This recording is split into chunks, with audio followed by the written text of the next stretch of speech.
అయ్యో అమ్మాయి. సార్ క్యూలో ముసలి వాళ్ళు ఆడవాళ్ళు ఎంతసేపు నుంచి ఉంటారు? ఏం చేయమంటా? ఇంటింటికి ఒక్కొక్కరిని పంపించమంటావా? పని అవ్వాలంటే ఆఫీసుల చుట్టూ తిరగాల్సిందే. చూడక స్కూల్ పరిస్థితి ఎలా అయిపోయిందో. ఆ పాఠ్య పుస్తకాలు వస్తాయో లేదో కూడా తెలియదు. ప్రెసిడెంట్, హైకమాండ్ మా చేతిలో ఉంది. మేము ఏదైనా చేయగలం. మనకంటూ ఒక కాలం ఉందిరా, మంచి రోజులు వస్తాయి. వేట మొదలైంది. జగన్మోహన్ రెడ్డి అనే నేను. మనకు మంచి రోజులు వచ్చాయమ్మా. నాకు వాలంటీర్గా జాబ్ వచ్చింది. ప్రతి నెల 1వ తారీఖు పొద్దున్నే 6 గంటలకి మీ గుమ్మానికి తీసుకొచ్చి జగనన్న మీకోసం అందిస్తున్నారమ్మా.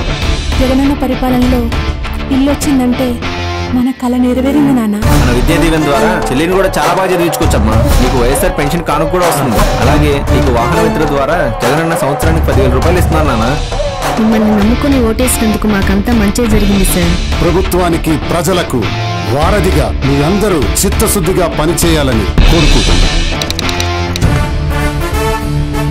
Volunteer.